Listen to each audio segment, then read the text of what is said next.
SMC's Level Engine here, playing Minecraft again. Here to bring to you the gravel or sand door. First thing you ought to do for this gravel sand door is make the door frame. In this example, you'll be seeing a 4x4 door.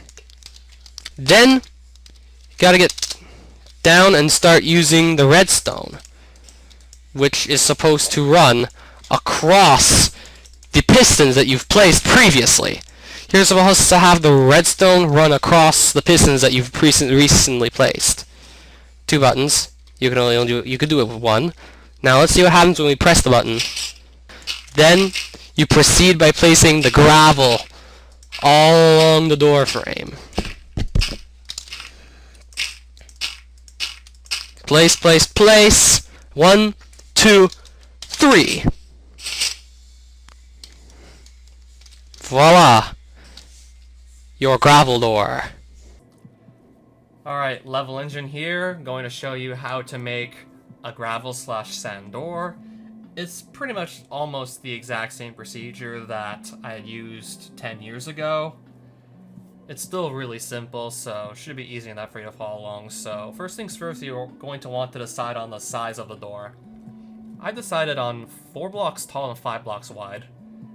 Yeah, that being the door itself, so I'm gonna pile on 4 blocks, then another. That's gonna be like a corner of the door frame right there, and then I want to go 5 across, so 1, 2, 3, 4, 5, then 1 more, so that within this archway it's like 5 blocks wide and 4 blocks tall. And then once this is set up, you dig 2 blocks down underneath this archway. Across the entire width of the archway, you dig 2 blocks down underneath it, like so. I'm just going to get the button placed here right now, just so I make sure that it's in the right place. So what you'll also want to do next is place down some pistons. There are supposed to be blocks up here, so I'm gonna have to just replace these with blocks that aren't affected by gravity, since sand's affected by gravity.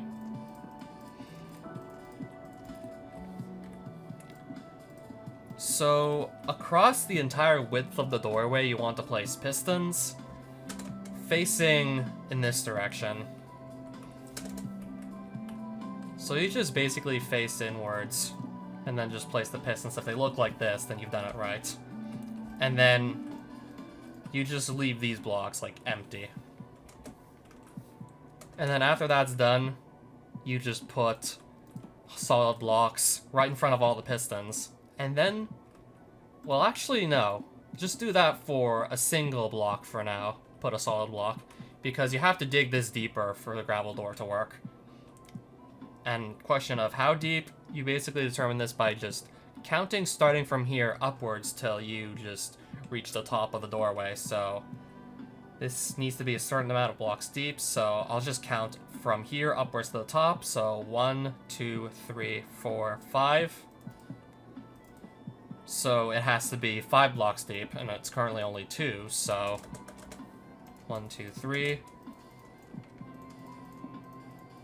And of course, this is across the entire width of the doorway. And now you can just place a block in front of every single piston. And then you just simply place redstone that will go over the pistons, like so. And no need to really go all the way around. I just like symmetry. And then at this point, you just fill in the door frame with gravel blocks. So yada yada yada, place, place, place, place, place, place. Put blocks all along the door frame. And then I'm not even gonna bother just counting this down. It's getting dark, so it'll be easier to see what I'm doing. I'm gonna put some torches. So as soon as you hit the button, the door should fall down.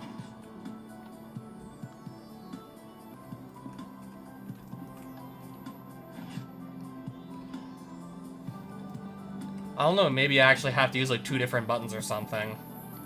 I'm guessing maybe an update in 1.12.2, or just any point over the past 10 years must have just messed up how the door works. Yeah, the main disadvantage of this door should be obvious. you can't close it, well, you have to close it manually. Like, you can't close it automatically. Should be obvious.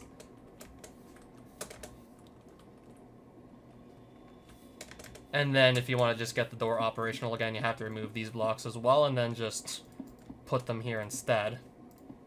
But since 1.12.2, you've gotten access to concrete powder, so you could do more different types of designs for your gravel door.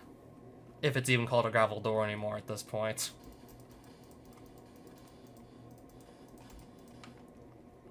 Yeah, you could also go and do nice simple designs with the gravel door since 1.12.2. I don't know, maybe I still need to just try 2 buttons. And then it opens. I guess I have to have both buttons, one on each side of the door. Just press one, then press the other, and then it should open. But yes, you sadly have to close it manually, so for the most part, it is definitely useless. What I originally intended for this sort of door to, like, serve as a purpose, for example, let's just say you're playing an adventure map. There would be, like, an important area on the other side of this fence here, and you'd have to just get around. So this would basically just be like a very fancy way to just make a door you can only open from one side, and then it stays permanently open, so you can just go from one place to the next. I would have considered using that in adventure maps if I actually really knew how to make adventure maps, if I really spent that much time just trying to get good at doing so, but ultimately nothing really came from it. So, I don't know, maybe you could just make a pretty fancy looking door that you can open from only one side and then open permanently in an adventure map, but for just about anything else, I wouldn't recommend making this door because you literally are forced to just close it back up manually.